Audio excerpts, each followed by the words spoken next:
బ్రేకింగ్లో చూస్తున్నాం. Visakha మధురవాడలో వారుష్ technology IT company ఉద్యోగులను మోసం చేసింది. 2024లో మిథిలాపూర్లోని ఉడా కాలనీలో ఐటీ కంపెనీ ప్రారంభించారు. జీతాలు చెల్లించకపోవడంతో ఉద్యోగులు రోడ్డున పడ్డారు. ఉద్యోగాల పేరుతో లక్షల రూపాయలు దోచుకున్నాడు కంపెనీ సీఈఓ సాయి కుమార్. సుమారు 6 నెలల జీతాలు బకాయిలు చెల్లించాలంటూ పీఎం పాలెం పోలీసులను బాధితులు ఆశ్రయించారు. నిరుద్యోగులను క్యాష్ చేసుకుంటున్నాయి కొన్ని బోగస్ ఐటీ కంపెనీలు.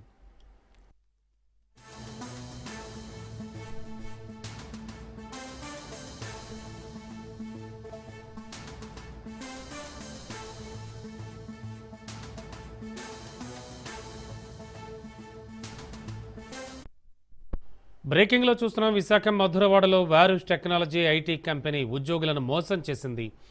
ఇక ఇదే అంశానికి సంబంధించి లేటెస్ట్ ఇన్ఫో అందించడానికి మా కరెస్పాండెంట్ సూర్యప్రకాష్ సిద్ధంగా ఉన్నారు. ప్రకాష్, యాక్చువల్గా జరిగిందేంటి?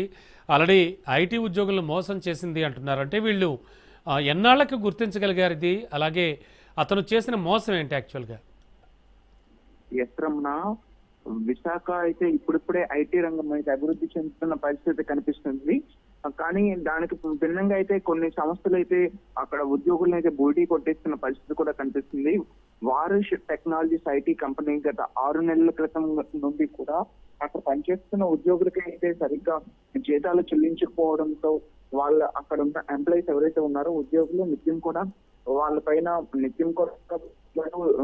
యాజమాన్యంతో చర్చలు జరుపుతున్న పరిస్థితి కూడా జరిగింది. కానీ వాళ్ళు ఎప్పటికీ స్పందించకపోవడంతో పూర్తిగా వీళ్ళు ఏం జరుగుతుందో ఏమీ అర్థం కాని పరిస్థితిలో కొన్ని ఈ సాఫ్ట్వేర్ కంపెనీస్ సంబంధించి వర్క్ ఏదైతే ఉంటుందో ఆ వర్క్ కూడా చేయడానికి వాళ్ళకి అప్పగిస్తున్న పరిస్థితున్నా కూడాను వాటిని నిత్యం కూడా రోజు రోజుకి తగ్గిస్తూ ఎంప్లాయీస్ ని కూడా తగ్గించడం, అంటే ఎవరైతే జీతాలు అడుగుతున్నారో వాళ్ళని తొలగిస్తున్న పరిస్థితి రావడంతో రోజు రోజు గడుస్తున్న కొద్ది వాళ్ళందరినీ కూడా ఒక్కసారిగా గత వారం రోజులు అంటే దివాళీ ముందు అయితే వీళ్ళకి సంబంధించి శాలరీస్ అవి రావాలి 10వ తారీఖుకి.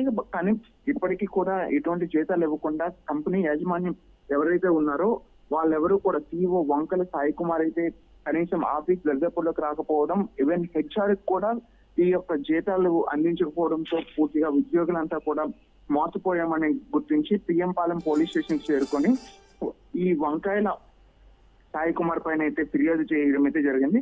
దాదాపు 6 నెలలుగా అయితే మా యొక్క జీతాలు ఇవ్వట్లేదు, కనీసం మాతో వ్యక్తి చాకరీ చేయించుకుంటున్నారు తప్ప ఎటువంటి అమౌంట్ ఇవ్వట్లేదు అనే విషయాన్ని అయితే పిఎం పాలెం పోలీసులకి తెలియజేసిన పరిస్థితి ఉంది. ఇప్పుడిప్పుడే ఐటీ హబ్ గా అయితే విశాఖ నగరం ఎదుగుతుందని, అదే గూగుల్ ఐటీ హబ్ కావచ్చు, ఇలా వీటన్నింటికి సంబంధించి ఎంతో ప్రాముఖ్యత తీసుకొస్తున్న విశాఖ నగరాన్ని ఇటువంటి బోగస్ కంపెనీల తరపున అయితే ఎంతో ఖ్యాతి పక్కదో పడుతుందన్న ఉద్దేశంతో ఈ విషయాన్ని కూడా ఐటీ మినిస్టర్ లోకేష్ దగ్గరికి కూడా తీసుకెళ్తామని అయితే బాధితులు అయితే నిరసన వ్యక్తం చేస్తూ పోలీస్ స్టేషన్ దగ్గర అయితే ప్రస్తుతం ఫిర్యాదు ఇచ్చారు. పోలీసులు కూడా ఈ యొక్క వంకాయల సాయి కుమార్ అనే వ్యక్తి ఎవరైతే ఈ యొక్క సీఈఓ ఉన్నారో అతనితో మాట్లాడే ప్రయత్నం అయితే చేశారు. కానీ వాళ్ళు మేము వస్తాం సార్ మీతో మాట్లాడతామని చెప్పేసి పోలీసులతో సద్దుమణిగే విధంగా మాట్లాడే విధంగా చేశారు తప్ప కనీసం ఇప్పటికి కూడా స్పందించలేదు. ఊర్లో లేము, క్యాంప్ లో ఉన్నామని చెప్పేసి వస్తామని చెప్పేసి ఇప్పటివరకు రాకపోవడం, అలానే వాళ్ళు ఒక 2-3 రోజులు సమయం అడిగారని అయితే స్థానికంగా అయితే పోలీసులు అయితే చెప్తున్నారు. కానీ నిరసనకారులు అయితే దీనికి సంబంధించి ఉద్యోగులు మాకు తక్షణమే ఈ యొక్క జీతాలు వెంటనే చెల్లించాలనే ఉద్దేశంతో ఈ యొక్క వారుష్ టెక్నాలజీస్ లో ఎవరైతే పనిచేస్తున్నారో ఐటీ కంపెనీ ఉద్యోగులు అయితే అక్కడ కోరుకోవడం అయితే జరుగుతుంది. Ramana, okay, thank you Prakash.